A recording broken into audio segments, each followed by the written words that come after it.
I just got home from tour. It's been 130 degrees Fahrenheit, wearing a mask. I was beat. I'm beat. We just got off tour with El Nino. Did the whole U.S., went all the way up to California, all the way across, and just absolutely, usually when I get home, I'm quiet. I'll sleep for a few days. It was a pretty incredible jaunt around with El Nino. It's like I've got you in between dates as well because, of course, like it's the third today, and you the 13th, isn't it? You're out with Drowning Pool, and off you go The again. 11th, the 11th, I've got 10 days at home. So like I'm trying to sleep and watch as many good movies as possible before I head back on the road.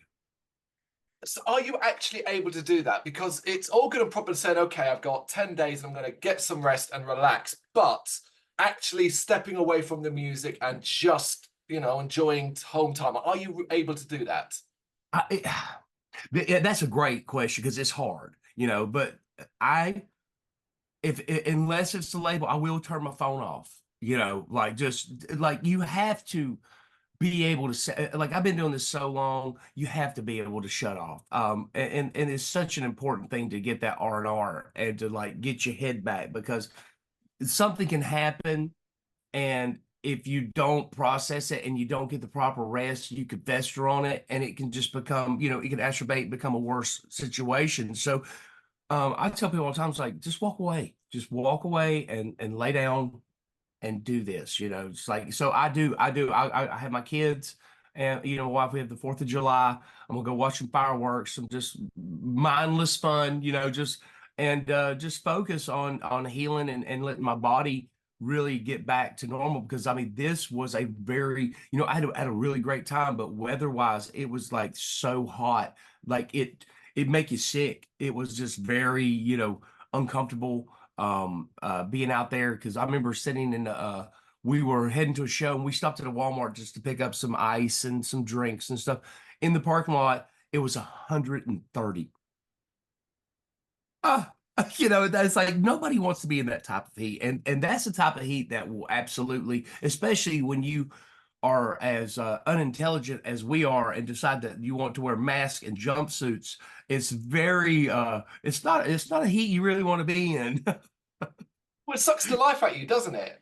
Oh, it does. It does. Like one night in Corpus Christi, it was they had a gauge on stage. It was 130 on the stage as well. God. I remember letting out a scream, and I say it, and I'm just being funny when I say this. I started to sparkle. My head just kind of like I just feel the sparkles happening. I'm like, and my bass player said, "When I watched you slow down on stage, I knew it was okay." So I slowed down too. It was just so like it was so hot. You could see the humidity and the water evaporating out of people from the stage. You could see it just leaving them. And it like because you get visuals of it and you just see this wave coming off their heads, and it's like, this is not good. It's amazing that it went so all right considering that. I mean, that obviously huge challenge for any tour. But aside from that, overall the entire thing was a success, was a lot of fun. Oh, oh, it's a great fun. We became family with El Nino, and I had toured with them when I was in Mushroomhead, so I knew the guys already. But to rekindle that and for them to like to witness my new project and to hear the differences between it and Mushroomhead, they were just like they were blown away. They're like, "This is amazing, Waylon," and they like to see me like I am now too. I'm not the same person I was a decade ago, and which is always a good thing when you can have personal growth and Hmm. you're and people notice it, like really notice like you're a better person. And it's like, thank you.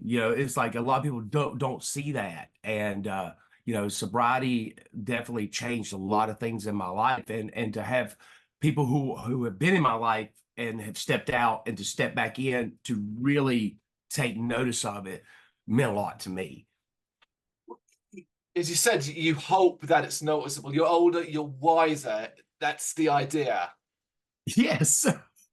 And El Nino's like, wow, it's just like they loved how relaxed I was. And I try to stay that way. Um, You know, the road can be trying, and you get testy out there. It don't matter who you are. You're trapped in a vehicle with you know, seven other guys. You know, there's different personalities. Things go awry. You know, disagreements happen, but you try to just really stay the course of it. So. You know, you can't be all sunshines and sprinkles either. So that I don't care who you are. No, absolutely. Looking to the next one then, the Drowning Pool one, is there anything about that that you're particularly looking forward to, that tour? Ryan's back, and I'm a huge fan of Ryan, and I'm looking forward to doing what I do, and then taking the mask off and then going and find a corner and sitting back and enjoying it. Like, and you know what I mean, just sitting back and enjoying getting to watch and be a part of the Yeah. tour. Really looking forward to going out. Those guys have nothing but respect. They've been doing it for so long, and to continue to do it and to be a part of it, I'm just, you know, I'm really just, and Ryan, especially Ryan's back. I'm like, yes, it's gonna be awesome. So Yeah, absolutely legendary man, of course. Also the frontman of Soil. We've had a pleasure talking to him as well about that, and he continues to do great things today. So that tour is going to be hopefully absolutely massive, and hopefully not as hot. I guess that's the biggest thing. oh, let's pray. But this one, I'm lucky. I'm not going to the Southwest on this tour. It's Midwest, you know, Ohio, Michigan, Illinois, Pennsylvania, no Arizona. That, you know, as I know Arizona, no Texas, and it was just, and I love those places. Understand, I love it, but like to go down there in July, you're questioning the life that, you know, unless you're acclimated to it and you live there and you understand how hot it's going to be. If you live in the Midwest, don't go. You don't know what they don't know what cold is, and you don't know what heat is. So understand. Yeah, I mean, here in the UK, as I'm sure you're well aware, we don't do heat well at all. You know, on our Celsius gauge, if it gets above 26, 27, we're all panicking. Well, that's the thing. I like weather at 85 degrees Fahrenheit, and that's a good weather. You know, it's like it's not hot, it's not cold, the sun's shining. You know, I am a fan of a good rain. I like a good Mm, thunderstorm. I love to listen to it. I love the smell of water in the atmosphere. I'm just one of them guys. You know, I can go out there like storm's coming, and they're like, how do you know? I can smell it. I can smell the water. yeah. You mentioned 4th of July plans. What do you like to do on the 4th of July?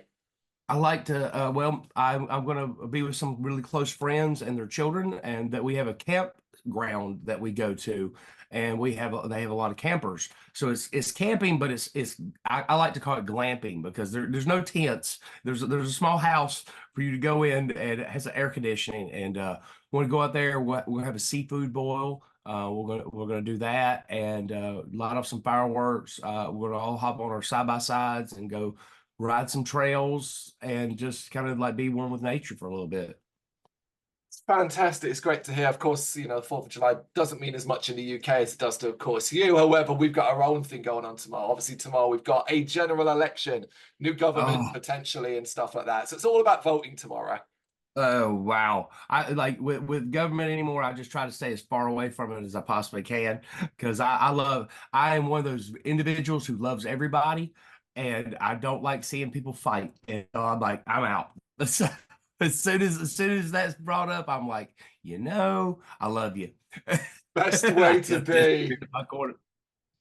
It Best is. way to It's like be. I've never seen uh people just you know, it breaks my heart. You know, it's like we all bleed, we all get up, we all love.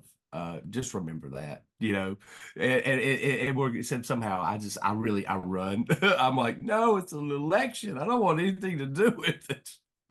I won't pick your brains on that at all. We are, of course, here to talk about the music, specifically Yes. what A Calicus Confession is doing right now. So we've had Unbroken all the way back in 2017, The Indifference of Yes. Good Men in 2019, and Remember in 2021. Now we're on the journey to release of album 4, Victim 1.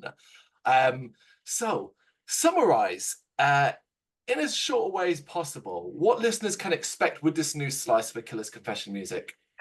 this is a new direction completely. Mm. New writer, new producer, new just way of doing it. This album is very focused. I took a year. This album took me the longest of all albums to write, and I'm glad it did. With Unbroken, we wrote the album in 30 days, which was like, oh, we did it. But like hindsight, like that really wasn't a great idea. We should have Mm. more time, but we didn't have the budget. We didn't have the technology and the team. And the key word is team. Monarch Heavy has just been such a great team behind us. We didn't have that. I mean, EMP was good, but I mean, I've got some really great guys and like visionaries behind this album. And then I also got my agent Andrew Goodfriend, who really like stopped me from touring and said, "Sit down, Mm. focus." And that was the greatest thing anybody has done in my career, is to stop me from hurting myself. And Andrew's like, "We're going to focus here. I want to focus you." And he did it by like, it made life hard by not touring, because I'm really a live artist. I love being on the stage. But he was like, "No, no, no. You're not going to get to do this unless you do this." And it was a hard thing to understand at the moment, but it was the greatest thing he could have done for me. I will hands down say that Victim One might be the greatest album I've wrote of all albums that I've ever been a part of. Man, that's incredible words. Certainly intriguing, and certainly creates a level of excitement for it. But so you sit down and you know you're going to write this album. What does the early vision look like? Did you have one? We Andrew and I came up with a concept, and he started with that. He's like, "You need to embody a killer's confession.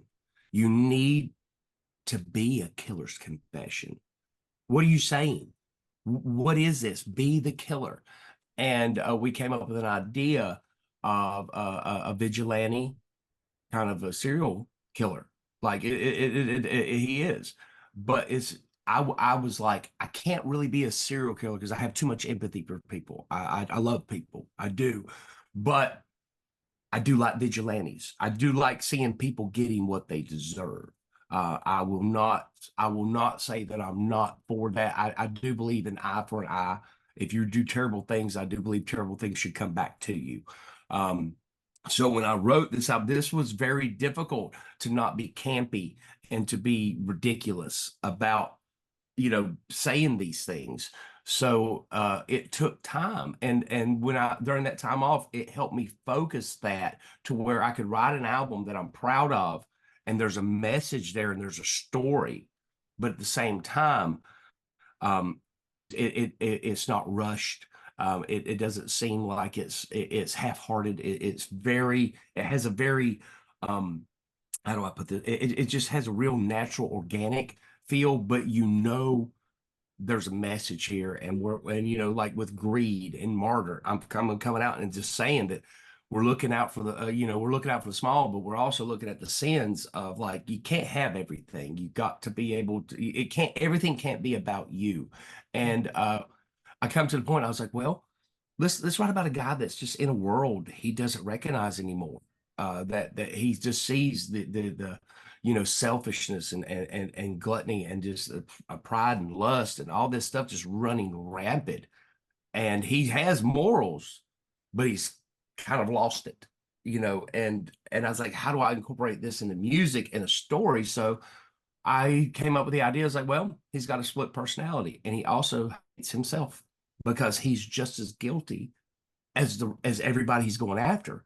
So like there's a fight and there's songs where like you think he's going after a victim and he's talking. It's a song where he's in his own head talking to himself. And one good example is the song "Son," and it's him and himself talking. One of them wants to do the deeds and be like, "This needs to be done. We need to take care of this. This doesn't need to be here." And he's on the other hand be like, "I can't do this. I don't want to do this." And it's a fight and a struggle. And I go more into that when I pull in Aaron Nordstrom from Gemini Syndrome on our song "Voices" that's coming out, and we're playing that same role. Aaron's one part of my brain, I'm the other, and we're back and forth with each other talking, and it's a chess match on who can, and the where hence voices. He's hearing voices in his head, Do you and think that if you had not given yourself as much time as you did to do this, that it could have, I suppose, reflect on it, that you would have been able to pull this concept off if you didn't give no, yourself as much time? no way. There's no way I could have done it. It was too broad and it was too Mm. big, and like I said, to do it and not come off corny and just rushed and just half thought, it wouldn't have been, it could have been fleshed out. And I feel that the time took to write the album, that was the key. Is sometimes you need to stop and you need to think and you need to be inspired and you need to watch. I had to watch a lot of bad things. I did. I'm Mm. not gonna lie. I watched a lot of documentaries and just a lot of 48-hour stuff, like where people get away. And I think I was more drawn to the people getting away with it that drew me to, like, okay, this guy can find these people, the people that we know they're guilty. They know they're guilty, but he has a sense that he can get to them, and he can find them, whether or not they're hidden or what. He was just drawn to them. And and to come up with these things, they're not things that you could just sit down and just be like bam, bam, bam, and then to make it all tie together. Yeah. That was that was the nightmare, is making it tie together. Would you say that might have been the most challenging thing? Because you used the word broad, and that's what I picture in my head, the absolute size and scope of this concept, and turning that Hmm. into an album that everyone's going to want to listen to. Yes, and that's the thing. Putting things in the lyrics that tie together from song to song, that on songs that you wouldn't think that tie together. There's going to be clues and things that they're going to tie back to each other. And the titles, the album art, there's going to be signs there for you to, like, okay, these are the ones. These are the ones, like, with the tarot cards we're doing. These are all like, greed is greed. It's like Martyr. Like, we can go through. I have a song called Pride, which not Pride, but Purpose, and it deals with lust. And if you've seen our slogan, which I won't say on your show, but what I'm talking about. I hope if you've seen the back of our jumpsuits, you know what I'm talking about. Lust. We have songs that deal with all of this, and I do believe, now that I'm here, that I'm going to continue this story Mm. into the next album. This story is going to continue. This character is going to continue. We're gonna follow him on his journey. Because uh, in the end, he's confessing. He doesn't. Um, he doesn't. He doesn't want to be the killer.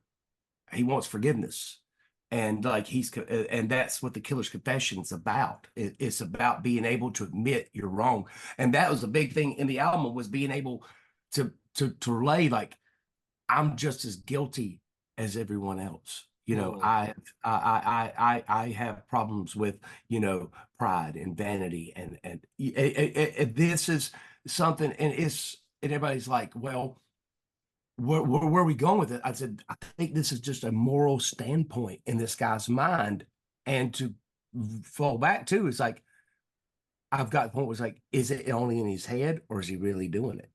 Is he just insane? Okay. Right. I can see I you told you, thinking this he's. is raw, man. This is a big undertaking. So it's more than just the music. Obviously, a huge, massive, super important aspect of it is, of course, the music and the album and so on. But you're thinking bigger picture. You're thinking almost world building to some degree, right? Yes, very much world building, and it's just, just gotta listen. But like, in everything, I always tried to put a moral, a lesson, some kind of hope, in my writings. And it's there, as it's always been. I've always been a big advocate of, I have a platform, and I want to let you know you're not alone. Mm. I've always had that in my heart. of like, I don't care about a hook. I don't care if it's top 10, but if somebody can find my music and find that they're not alone and they find some kind of happiness, that's what I'm after. That is to like trigger people in their minds to be like, I'm better. I see what he's talking about, and I suffer from this too. This brought me from a dark place into a better place. That's what I'm after. Like I've never been about the fame and money. I'm about like touching people and leaving something greater.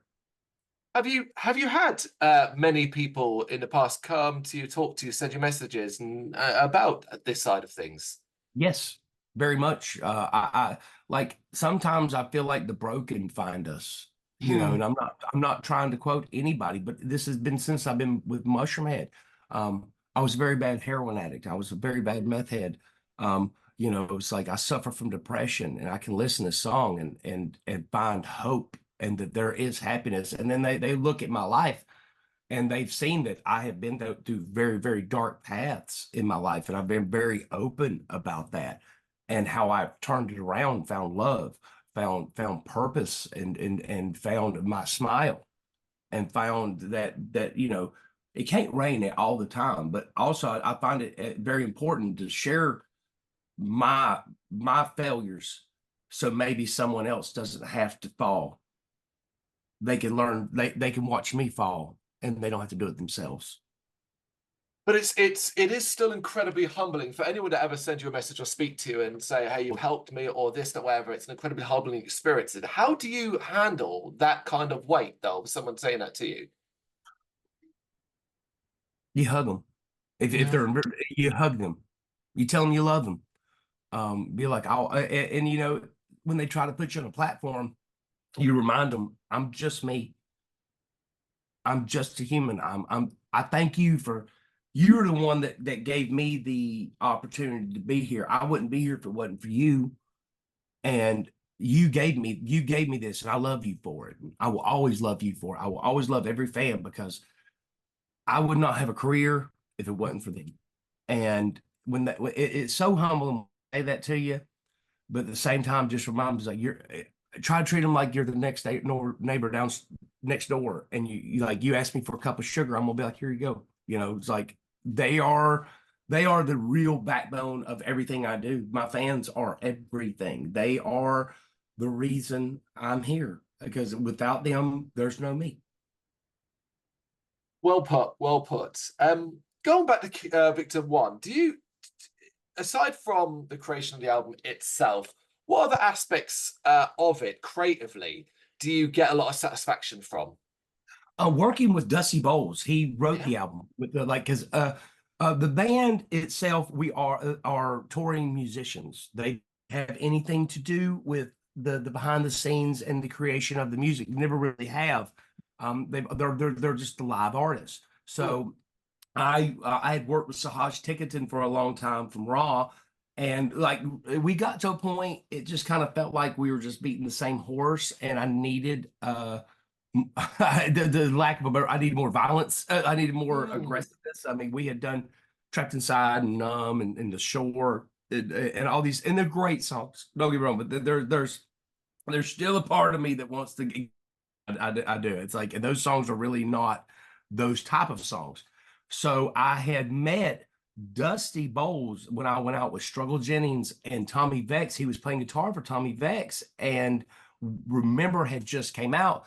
And he's like, man, I wish you had let me mix it. It's like I could have got the sound better. And I was like, I wish I had let you do this too, and we became friends. And Dusty's like, well, I write. And he goes, I see how you do this. He goes, why don't we talk? And I called Dusty and we had a few conversations and we ended up deciding on something. And I flew out to Colorado in Denver, and he wrote the absolute uh, wrote the most absolute badass stuff I had heard in years. I was like, this sound, what? Who? Are you kidding me? What? This is amazing. And it all changed because like sonically it was so modern, but at the same time it had a commercial feel to it, but it still had the angst and the anger that I was looking for. Hmm. And we sit down and wrote and wrote and wrote, and he wrote these songs, and I started laying lyrics down, and everything started flowing. But it like I was telling you, it was a slower process. It was a very like, no, I don't want to say that.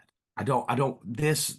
I want to be more, this is a little corny. No, we're not going to say this. We're not going to talk about blood, guts. We're not going to talk about hunting somebody down. We're not going to talk like that. We're going to talk about it mentally. We're going to talk from it in here. We're going to talk from the Hmm. mind and how he's seeing it. We're not going to talk about actions. We're going to talk about like reactions and what's going on in the psyche. We're going to start there. And so I ended up like doing all that, and then I got hooked up with Evan McCreever in Nashville. And Evan worked with Nine Shrines, who I toured with, and he lived here in Cleveland, but he had just moved to Nashville. And somebody's like, call Evan. And I was like, all right. And I called him, and he said, he had seriously a week had just moved to Nashville. He said, I'm not in Cleveland no more, Waylon, but you want to come down?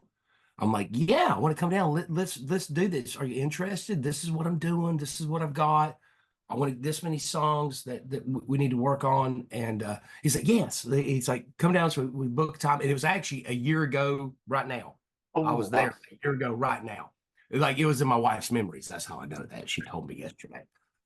And I get down there, and Evan and I, in 4 days, knocked out the album completely.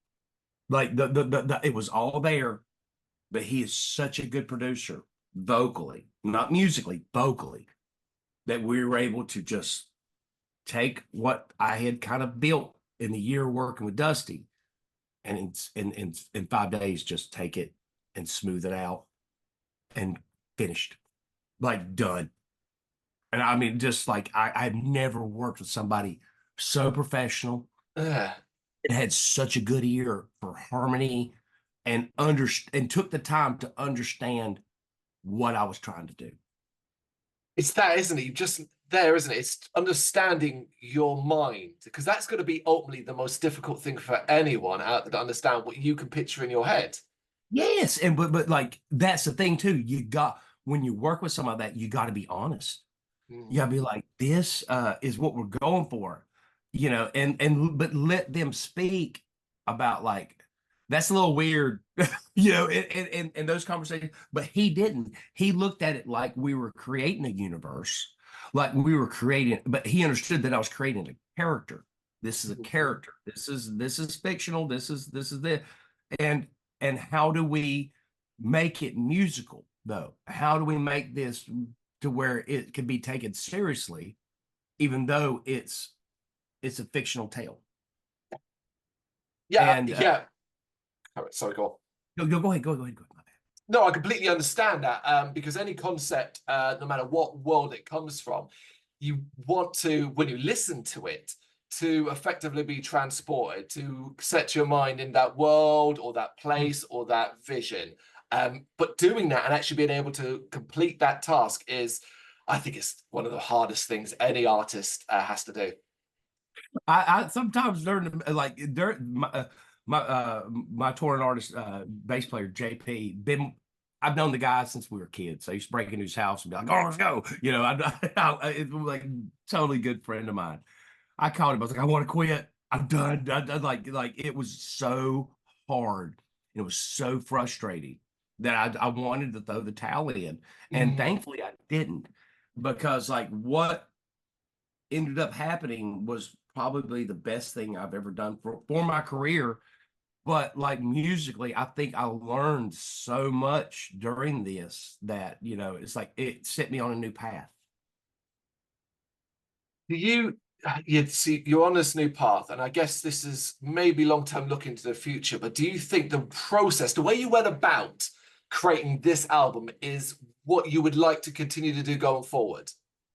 To be honest with you, I'm doing it again right now as we speak. There we go then. I'm There it is. already, I am already, once that album was done last year, even though we took it to MNRK Monarch, we took it to them. and we got the deal. I was already working on the next because there's nothing I can do to this other than Yep. promotion, interviews, touring. Some have done, and I'm already in the midst of the same nightmare that I was a part of last year, and I'm getting ready to do the same moves.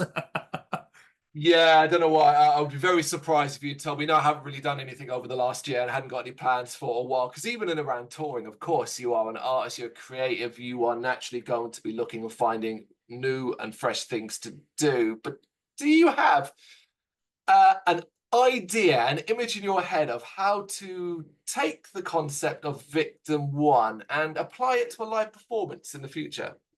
Oh yes, I've already have every bit of it mapped out. I know what I want to do. We're not in the position, like numbers wise, of like the grand scale of what I really want to do. Hmm. Take a huge theater, and hundreds of thousands of dollars to do. Yeah. Like, I'm not kidding. Like, I want to take this and give you a multimedia experience live. Like, I want you to feel like you're at the movies, and that you're at a live concert, and you have a host, and you might be at a dinner theater movie murder mystery. I want to take all that ideas and put it into one package and just take it around the country and take it around the world and let people come and to be, a part of just something different that's not being done. I see people using screens, and I see people using props and stuff like that. But what I have in mind is just a little bit different, but it's a little bit of everything you've already seen. But then there's just an added, just like they didn't do that.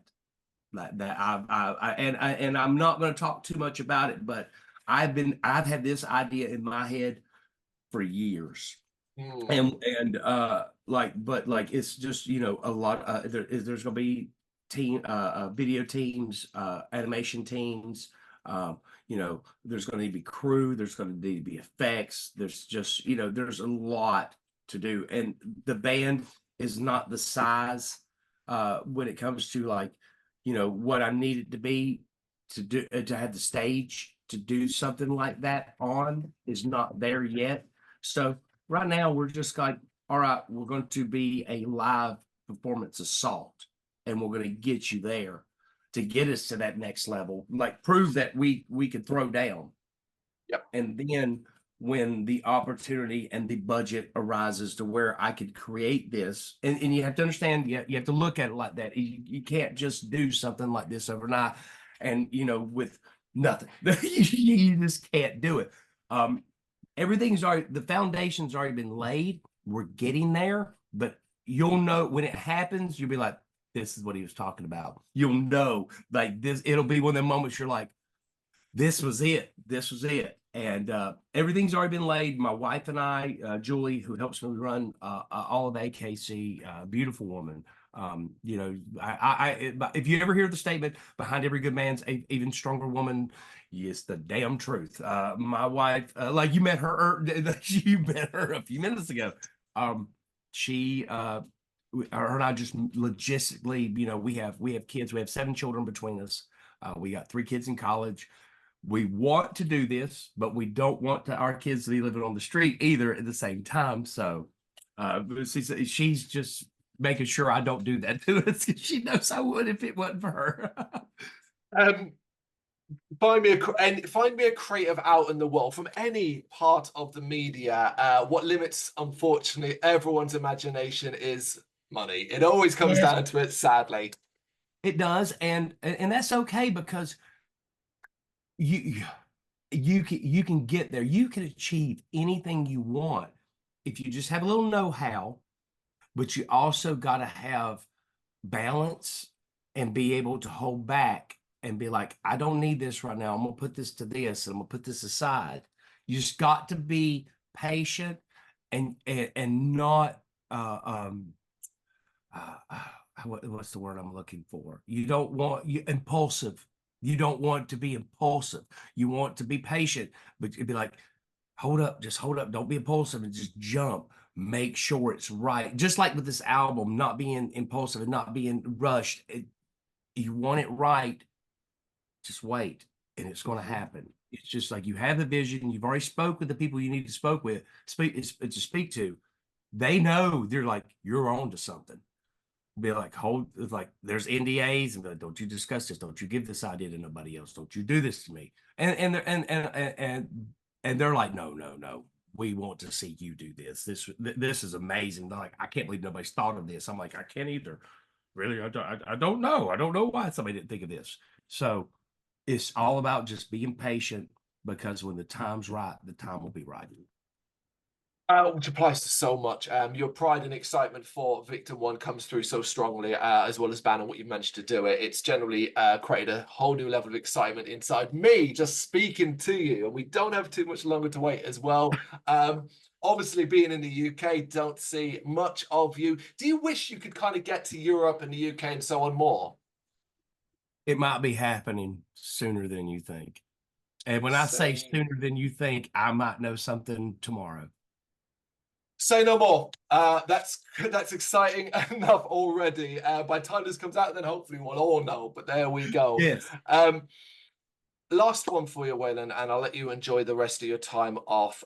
Really, it's simple as this. What does it mean to you to get this album out, Victim 1 out? It means the world to me, because I feel like this album, nothing against Unbroken, Indifference, and Remember, nothing against them. Great albums. I feel like this is the true first album of A Killer's Confession. That's what it means to me. I feel like we've rebranded, but we also found our sound finally. I feel like those first albums, I feel like that was my experimental of like, okay, I'm out of Mushroomhead. What am I doing? I don't really know, but I got to do something. And I'm not dissing anybody that worked with it, but I just don't feel like it was focused enough. I don't feel like that and we wrote some great songs. Do not get me wrong. There are some great songs, but as a whole, I feel like Victim 1 is that first chapter. The other were just like warm up. This was warm up. This was finding who I am. This is getting sober. This is getting the band on its feet.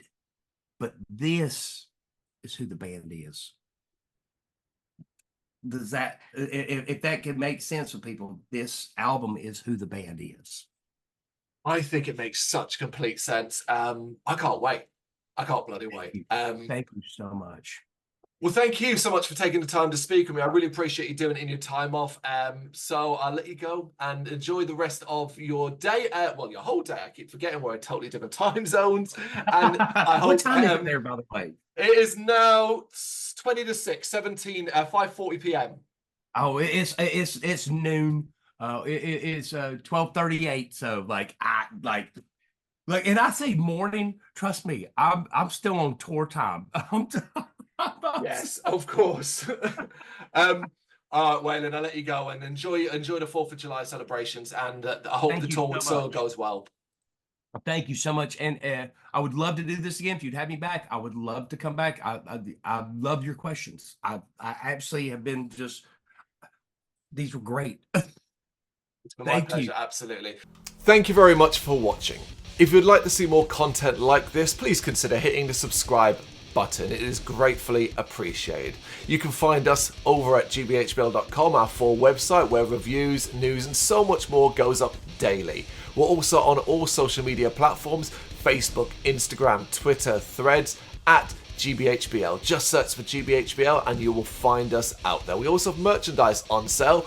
You can access the shop via the website.